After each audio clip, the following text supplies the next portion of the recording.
حاضرین مجلس، صحابہ سیریز میں ہم آپ تمام کا استقبال کرنے جا رہے ہیں۔ ہم لوگ سن رہے تھے حضرت ابوبکر صدیق رضی اللہ تعالیٰ عنہ کے اہم واقعات کے بارے میں۔ آج ہم جس واقعی طرف یاد دہانی کرانا چاہ رہے ہیں وہ حضرت ابوبکر صدیق رضی اللہ تعالیٰ عنہ کی زندگی کے اہم واقعات میں سے ایک واقعہ ہے۔ ابوبکر صدیق رضی اللہ تعالیٰ عنہ چونکہ سرداروں میں سے تھے، وہ مالداروں میں سے تھے، ان کو بھی تکلیف کا سامنا کرنا پڑا، لیکن چونکہ آپ مالدار تھے، تاجر تھے اور سردار تھے، تو دوسرے غلاموں کے مقابلے میں، غریبوں کے مقابلے میں بہت ہی کم تکلیف کا سامنا کرنا پڑا۔ لیکن آپ کے نظروں کے سامنے مختلف لوگوں کو تکلیفیں دی جاتی تھیں۔ ان میں سر فہرست حضرت بلال رضی اللہ تعالیٰ عنہ ہیں۔ ابوبکر صدیق رضی اللہ عنہ دیکھتے تھے کہ بلال رضی اللہ تعالیٰ عنہ کو کبھی گرم ریت پر لٹایا جا رہا ہے اور کبھی ان کے اوپر گرم پتھر رکھے جا رہے ہیں اور کبھی ان کو رسی سے باندھا جا رہا ہے، گھسیٹا جا رہا ہے، اور کبھی ان کو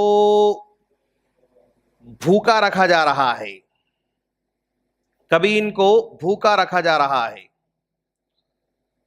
اور کبھی ان کو کوڑوں سے مارا جا رہا ہے، کوڑوں سے مارا جا رہا ہے۔ تو یعنی مختلف تکلیفوں کو دیکھ رہے تھے حضرت ابوبکر صدیق رضی اللہ تعالیٰ عنہ، اور تکلیف میں تھے کہ بھائی یہ بلال ہیں، یہ غلام ہیں، ان کا مالک امیہ بن خلف کبھی گرم ریت پر لٹاتا ہے، کبھی گرم پتھر ان پہ رکھتا ہے، کبھی فلاں کرتا ہے، رسی سے باندھتا ہے، کبھی کوڑے سے مارتا ہے، کبھی بھوکا رکھتا ہے، کبھی گھسیٹتا ہے۔ یعنی تکلیف میں تھے، کیا کرنا کیا کرنا کیا کرنا۔ اور جس طرح آپ رحم دلی کی وجہ سے آپ تکلیف محسوس کر رہے تھے، سیم اللہ کے رسول صلی اللہ علیہ وسلم بھی دیکھتے تھے کہ بھی بلال واقعی تکلیف میں ہیں، بہت مشکل میں ہیں۔ ایک مرتبہ فجر کے بعد اللہ کے رسول صلی اللہ علیہ وسلم نے اعلان کر دیا کہ بھائی کون ہے جو بلال کو آزاد کرے اور جنت کا حقدار بن جائے؟ کون ہے جو بلال کو آزاد کرے اور جنت کا حقدار بن جائے؟ تو فوراً ابوبکر صدیق رضی اللہ تعالیٰ کھڑے ہوئے اور کھڑے ہو کر کہا، اللہ کا رسول میں بلال کو آزاد کروں گا۔ تو اللہ کے رسول نے کہا ٹھیک ہے، آپ بلال کو آزاد کرو اور جنت کے حقدار بن جاؤ۔ تو ابوبکر صدیق رضی اللہ تعالیٰ عنہ سیدھے جاتے ہیں وہ امیہ بن خلف کے پاس، امیہ بن خلف کے پاس جا رہے ہیں اور جا کر اسے کہتے ہیں کہ بلال کو آزاد کرو۔ تو وہ کہتا ہے کہ ہاں میں بلال کو آزاد کروں گا، لیکن اس کے بدلے مجھے بڑی قیمت دینا پڑے گا، اس کے بدلے مجھے بڑی قیمت دینا پڑے گا۔ تو صدیق رضی اللہ عنہ نے کہا ہاں ٹھیک ہے، تم کیا ڈیمانڈ کرتے ہو، ڈیمانڈ کرو۔ تو اس نے کہا 40 اوقیہ چاندی مجھے دینا پڑے گا۔ 40 اوقیہ چاندی کا مطلب آج کے زمانے میں 1 کلو چاندی کے برابر ہے، 1 kg چاندی کے برابر ہے، 1 کلو گرام چاندی کے برابر ہے۔ اور 1 کلو تب اس وقت سونا اور چاندی کے ریٹ دونوں برابر ہی تھا، سونے اور چاندی کا جو بھاؤ تھا بالکل قریبی تھا، تھوڑا اونچ نیچ تھا۔ تو یعنی 1 کلو چاندی کا مطلب یہ کہ اس زمانے میں اس کی بہت زیادہ قیمت ہوگی اس کی۔ کہا ٹھیک ہے، میں 40 اوقیہ آپ کو چاندی دے دوں گا۔ تو جیسے ہی ابوبکر صدیق رضی اللہ تعالیٰ عنہ راضی ہو گئے تو مطلب دیکھا کہ بھئی بلال کی اتنی اہمیت ان کے پاس ہے کہ میں 40 اوقیہ چاندی مانگا تو بھی خرید تیار ہے، تو مطلب ان کا رتبہ، ان کا مقام ان کے پاس بہت بڑا ہے۔ تو اس نے بلال رضی اللہ تعالیٰ عنہ کے مورل کو گرانے کے لیے، ان کی ویلیو کو گرانے کے لیے اس نے کہا کہ یہ غلام جس کو میں 40 اوقیہ میں بیچ رہا ہوں، یہ غلام میرے پاس 1 درہم کے ویلیو کے برابر بھی نہیں کا. اگر تم 1 درہم میں مانگتے نا تب بھی میں اس کو دے دیتا تھا. مطلب اس نے گرانا چاہا. 1 درہم کے برابر بھی میرے پاس اس کی کوئی اہمیت نہیں کا. تو جیسے ابوبکر صدیق رضی اللہ عنہ نے دیکھا کہ یہ ایمان والے صحابی کی مطلب ویلیو گرا رہا ہے، تو آپ نے کہا تمہارے پاس اس کی قیمت 1 درہم کے برابر نہیں ہے نا، اگر تم ان کے بدلے میں ان کے وزن کے برابر سونا بھی مانگتے تب بھی میں تم کو دے کر اس سے خریدتا. اتنا زیادہ یہ ہمارے پاس اہم ہے. ان کے بدلے میں ان کے وزن کے برابر سونا بھی تم ہم سے مانگتے تب بھی میں اس سونے کو دیتا اور ان غلام کو خریدتا.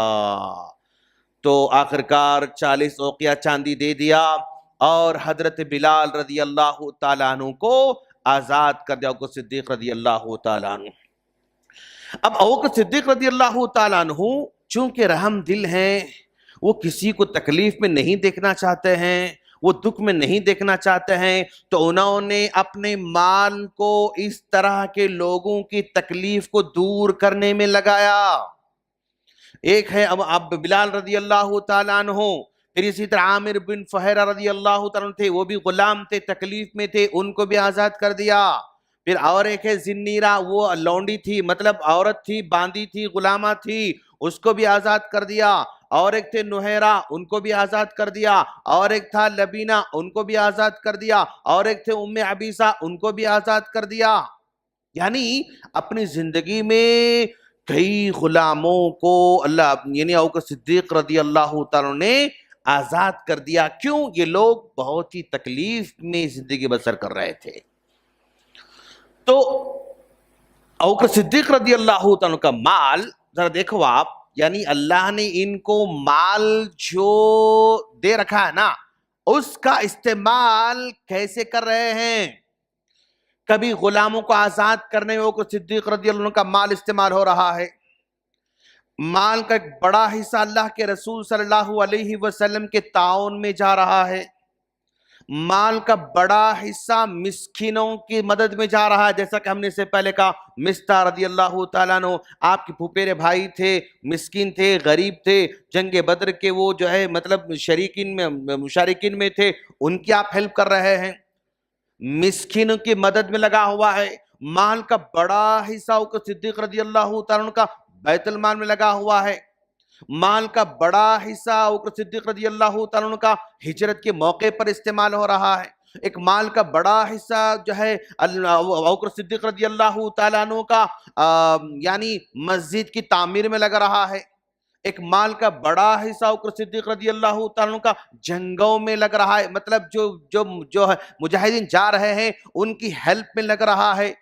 مال کا بڑا حصہ جو ہے بیواؤں پر لگ رہا ہے.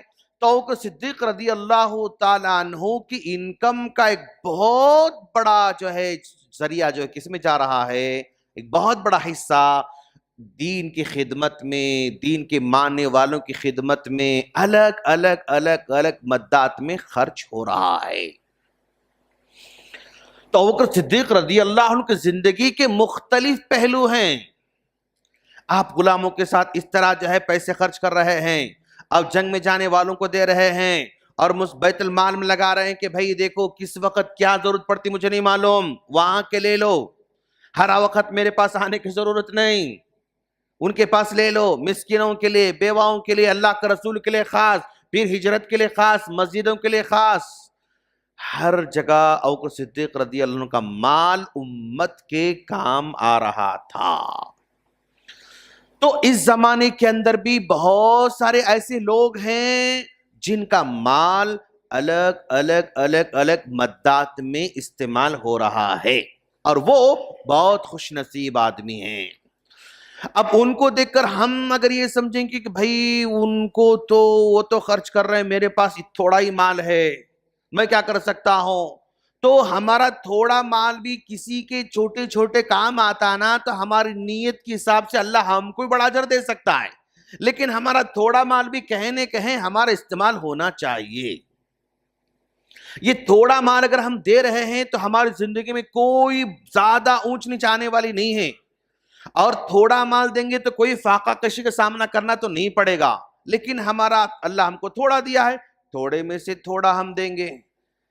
ہمارا تھوڑا مال کسی کے بڑے مسئلے کو حل تو نہیں کر سکتا, لیکن اس میں برکت شامل ہو جا سکتی ہے. ہمارے تھوڑے مال سے کوئی مسجد کی تعمیر تو نہیں ہو سکتی, لیکن ایک اینٹ آ سکتی ہے, آدھی اینٹ آ سکتی ہے, 1-2 کلو جو ہے سیمنٹ آ سکتی ہے, 5 کلو سیمنٹ آ سکتی ہے. یعنی آدمی کی خواہش ہونا کہ میرا مال مسجد کی تعمیر تو ہو رہی ہے, بھائی میں تو 5,000 10,000 20,000 50,000 1,00,000 2,00,000 تو نہیں دیکھ سکتا, ٹھیک ہے میں 100 روپے دے رہا ہوں. اوکے, تو یہ مسجد کے اندر میں 100 روپے دے رہا ہوں, انشاءاللہ اس میرے 100 روپے سے ہو سکتا ہے 5 اینٹ آئیں گے, انشاءاللہ ہو سکتا 5 اینٹ آئیں گے, اور وہ 5 اینٹ انشاءاللہ مسجد کے کام آنے والے ہیں. ایسا دل میں مطلب یعنی جذبہ رکھنا بس.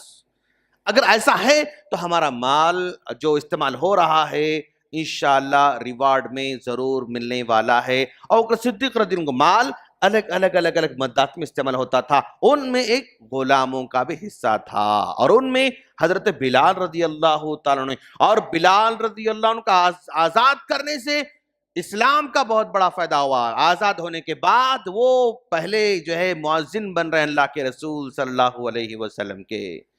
آپ سے بہت بڑا فائدہ ہوا. اللہ کے رسول آپ سے محبت کر رہے ہیں, صحابہ کرام آپ سے محبت کر رہے ہیں, سارے کے سارے آپ سے محبت کر رہے ہیں, لیکن ہیں غلام کی طرح, چھوٹے موٹے بالکل معصوم آدمی کی طرح ہیں.